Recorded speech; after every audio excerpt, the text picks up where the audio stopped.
Soyez le bienvenu sur ce podcast. Je suis avec aujourd'hui Mr. Aziz. Oui. Est-ce que vous pouvez vous présenter aujourd'hui à la jeunesse africaine? Oui. Bonjour à toutes et à tous. Bonjour. Oui. Moi, je réponds au nom de Farga Aziz. Je suis là avec mon superviseur, formateur agent.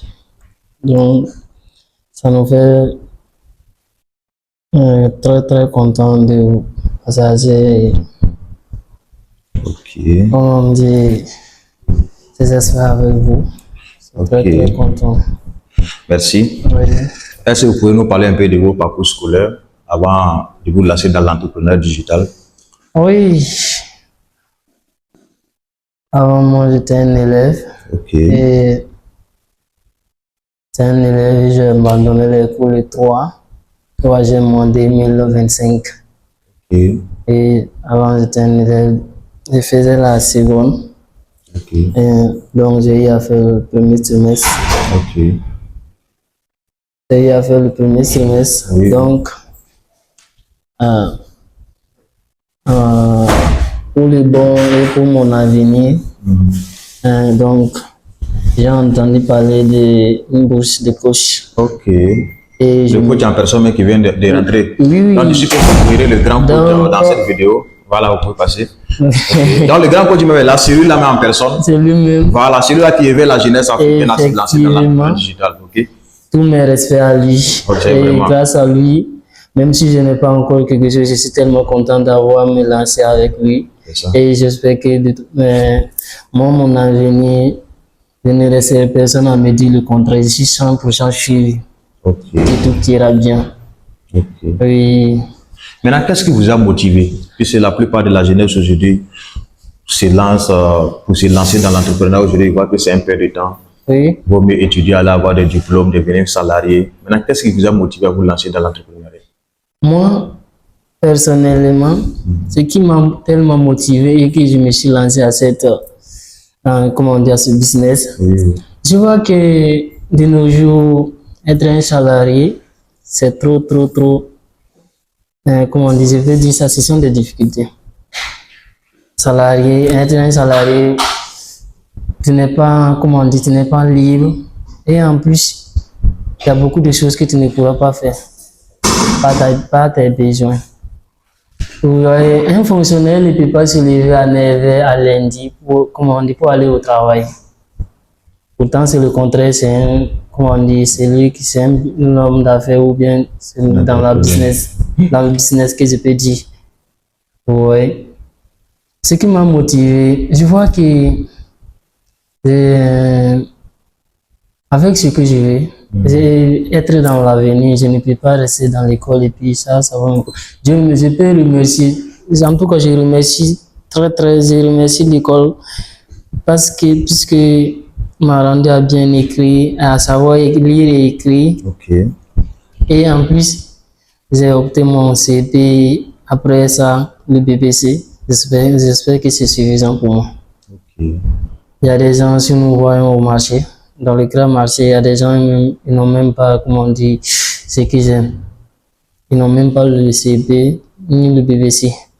Mais à celui-même qui a le master ne peut pas aller courir avec lui. C'est impossible. Oui. Donc, ce n'est pas le fait d'avoir trop de diplômes pour avoir de l'argent. L'argent, il faut savoir le chercher.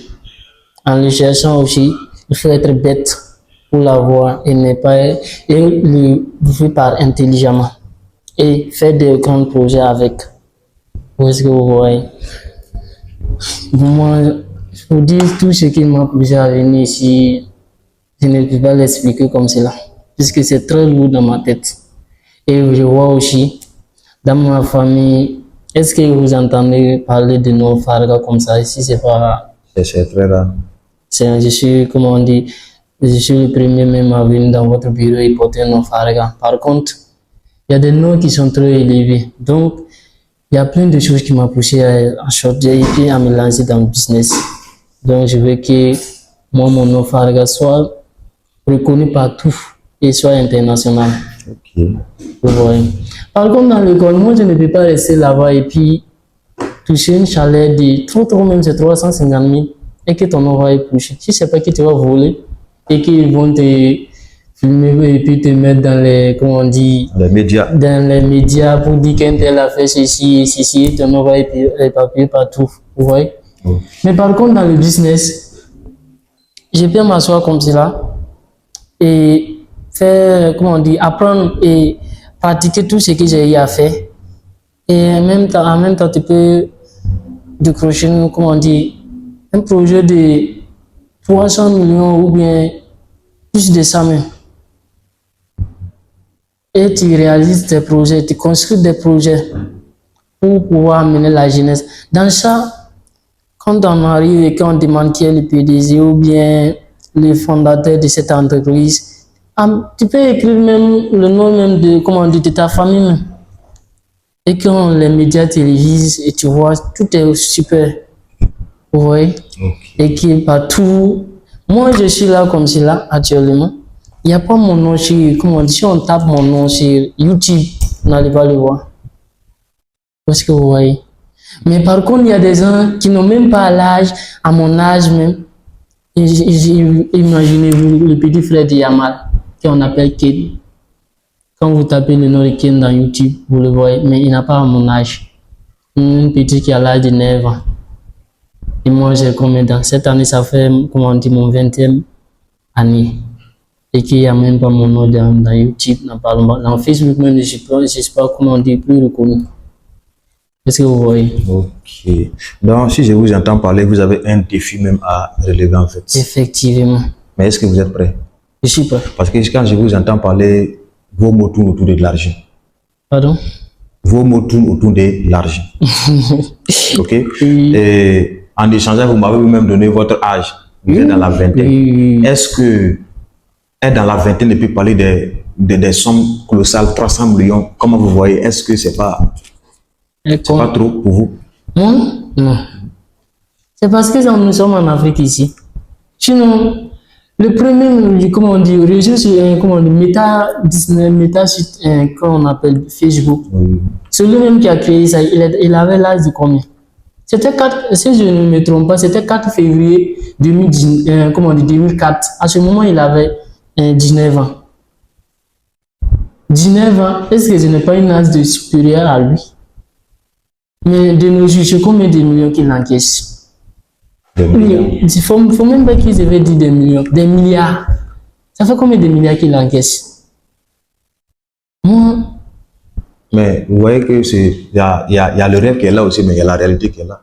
Oui. Voilà. Mais tout ce qu'on dit, il y a une couche qui nous dit, il faut amener ton esprit dans toutes les, comment on dit, dans tous les positifs et à tes rêves. Un jour, ça va se réaliser. Il ne faut pas rester amener ton esprit dans les choses, dans tout temps en négatif. On te dit qu'une telle chose peut être positive, tu dis que non, c'est impossible. Ça ne peut pas, toujours tu restes dans l'impossible, ça devient l'impossible au carré. Mais tout le temps tu restes dans positif. Même si ton esprit ne veut même pas, ou bien toi-même tu n'étais pas fait pour être riche, tu vas devenir forcément riche. Tant qu'on a des narines pour respirer, tant qu'on respire l'air naturel que Dieu nous a offert, c'est possible aussi de travailler dur pour être riche. Mais pour être riche, il ne faut pas être un homme, il ne faut pas être prêché. Il faut être patient. Et fixer des objectifs. Et mets-toi en objectif, des objectifs en 5 ans. Pour dire que dans 5 ans, je vais devenir telle chose.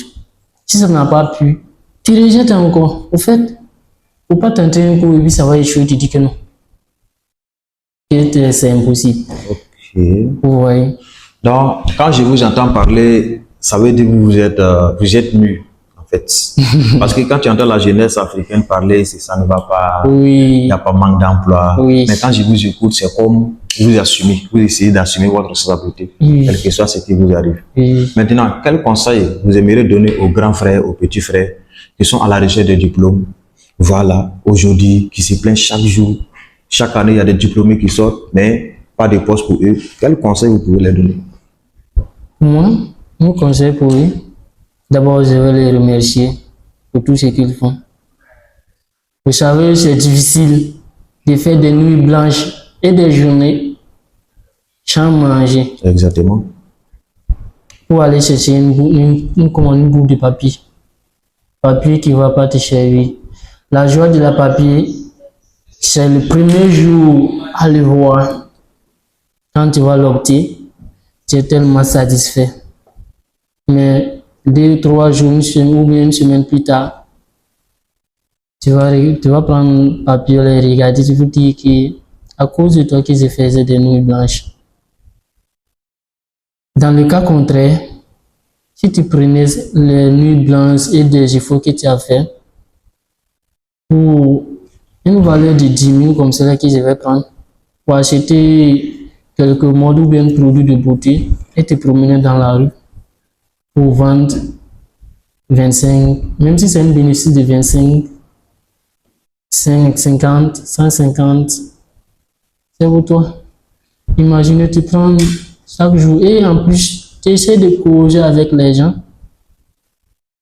tu auras beaucoup de clients. Tu as, comment on dit, imagine, prenons, tu fais 150, par jour, tu gagnes 150 et tu multiplies ça par 30, tu multiplies ça par 12 mois. Ça va te coûter combien? Dans le cas contraire, nous levons le matin pour aller demander 100 francs à nos parents pour aller à l'école. Donc, selon vous, la seule voie pour réussir aujourd'hui, c'est la voie entrepreneuriale. La seule voie pour réussir, c'est dans le business. Mais Je ne sais pas, pour moi personnellement, c'est ça.